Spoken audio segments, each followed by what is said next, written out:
हे दोस्तों, आज मैं आपको बताऊंगा एक की रीजन क्यों कुछ ही लोग बहुत अमीर बन पाते हैं और क्यों ज्यादातर लोग गरीब या फिर मिडिल क्लास रह जाते हैं। रॉबर्ट नाम का एक लड़का था जिसके दो बाप थे।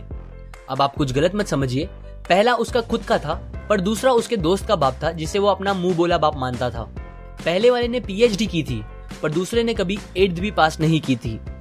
दोनों बहुत ही स्मार्ट और हार्डवर्किंग थे पर दोनों की सोच बहुत ही अलग थी और दोनों रॉबर्ट को अलग अलग बातें सिखाते थे।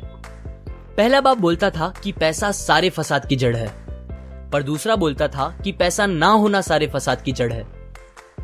पहला रॉबर्ट को हमेशा महंगी चीजों के बारे में सोचने से मना करता था और कहता था कि वो हमारी हैसियत के बाहर है। दूसरा उसे कहता था कि वो सोचे और अलग अलग रास्ते ढूंढे जिससे वो सारी महंगी चीजें खरीद सके। ये करने से उसका दिमाग तेज होगा और नए आइडियाज भी मिलेंगे। पहला उसे कहता खूब मेहनत कर, अच्छे से पढ़ लिख ताकि तुझे बड़ी कंपनी में नौकरी लगे और तू बड़ा इंसान बन पाए। दूसरा कहता था तू खूब पढ़ मेहनत कर पर खुद की कंपनी खोल ताकि तू खूब सारी नौकरियां लोगों को दे पाए। रॉबर्ट के पास एक एडवांटेज था, उसने अपने दोनों बापों को अपनी अलग अलग सोच के साथ बढ़ते और उनकी तरक्की देखी। उसने अपना दिमाग लगाया और अपने दूसरे बाप की बातें मानी और फॉलो की, जो कि बाद में मायामी फ्लोरिडा का सबसे अमीर इंसान बना और उसकी सिखाई बातों से उसने खुद करोड़ों कमाए, जबकि उसका पहला बाप जिंदगी भर गरीब रह गया। सबसे इंपॉर्टेंट बातों में से एक बात जो रॉबर्ट ने अपने अमीर बाप से सीखी वो थी फाइनेंशियल लिटरेसी, जिसका मतलब है एसेट्स और लायबिलिटीज के बीच का डिफरेंस जानना। अब आप गौर से सुनिए, ये नॉर्मल कॉमर्स में सिखाए गए मीनिंग से थोड़ा अलग है। रॉबर्ट ने काफी इजी शब्दों में उसका मीनिंग बताया है, जो कि कुछ ऐसा है।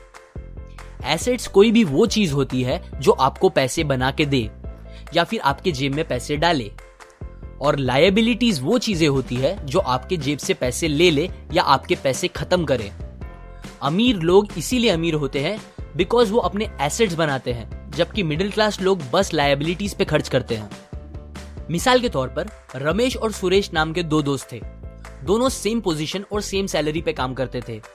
जब भी उन्हें सैलरी मिलती, रमेश अपनी सैलरी से नए कपड़े, नए गैजेट्स, नया फोन, बाइक या कार ऐसी चीजें खरीदता था जो उसे अमीर जैसा फील कराती थी। पर वो ये नहीं समझता था कि ये सारी चीजें लायबिलिटीज है जो उसके पैसे उससे ले रही है, ना कि बस जब वो उन्हें खरीदता है तब, बल्कि आगे भी मेंटेनेंस वगैरह के लिए, जिसकी वैल्यू वक्त के साथ कम हो जाएगी और ना ही वो उससे आगे कुछ पैसों का प्रॉफिट देगी। बट सुरेश ऐसा नहीं था। वो ये सारी चीजें नहीं खरीदता था जब तक कि उसके लिए बहुत जरूरी ना हो वो चीज खरीदना। वो पैसे जमा करता था और एसेट्स पे खर्च करता था, जैसे कि स्टॉक्स, बॉन्ड्स, रियल एस्टेट, अपनी खुद की स्किल्स बढ़ाने के लिए या कुछ सीखने के लिए जो उसे आगे और पैसे बना के दे। 2 साल बाद सुरेश करोड़पति बन गया, जबकि रमेश वैसे का वैसा अपनी कम सैलरी को कोसता रह गया और कहता था कम सैलरी उसके मिडिल क्लास होने का रीजन है। एक गरीब इंसान का कैश फ्लो कुछ इस तरह होता है, उसे पैसे मिलते हैं और फिर वो पैसे उसकी जरूरी खर्चों में खत्म हो जाते हैं। एक मिडिल क्लास का कैश फ्लो थोड़ा सा अलग होता है, उसे पैसे मिलते हैं, वो पैसे जरूरी खर्चों और लायबिलिटीज में खत्म कर देता है। इसीलिए मिडिल क्लास और गरीब में ज्यादा फर्क नहीं है। मोस्टली मिडिल क्लास लोगों को लगता है उनका घर उनका एसेट है, पर ऐसा नहीं है। आपका घर आपको पैसे बना के नहीं देता अनलेस आप उसको भाड़े पे दो, जबकि अमीर लोगों का कैश फ्लो ऐसा होता है। उन्हें पैसे मिलते हैं, वो उस पैसों से अपने एसेट्स बनाते हैं पहले और फिर उससे बने पैसों से खर्चा करते हैं। इसीलिए वो अमीर होते जाते हैं क्योंकि उनके इनकम के सोर्स बढ़ते जाते हैं।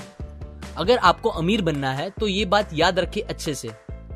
इस बात से फर्क नहीं पड़ता कि आप कितना कमा रहे हैं, बल्कि आप उन पैसों को कैसे और कहां खर्च कर रहे हैं, ये इंपॉर्टेंट है। आपको कंज्यूमर की सोच से बाहर आकर इन्वेस्टर की सोच अपनानी पड़ेगी।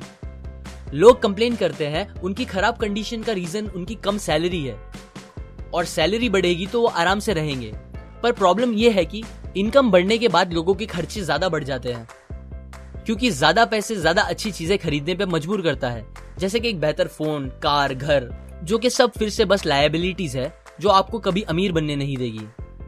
ये बातें मैंने रॉबर्ट कियोसाकी की book rich dad poor dad से पढ़ी है, जो वो पहली बुक थी जिसने मेरी सोच चेंज की और बेहतर बनाई। अगर आपको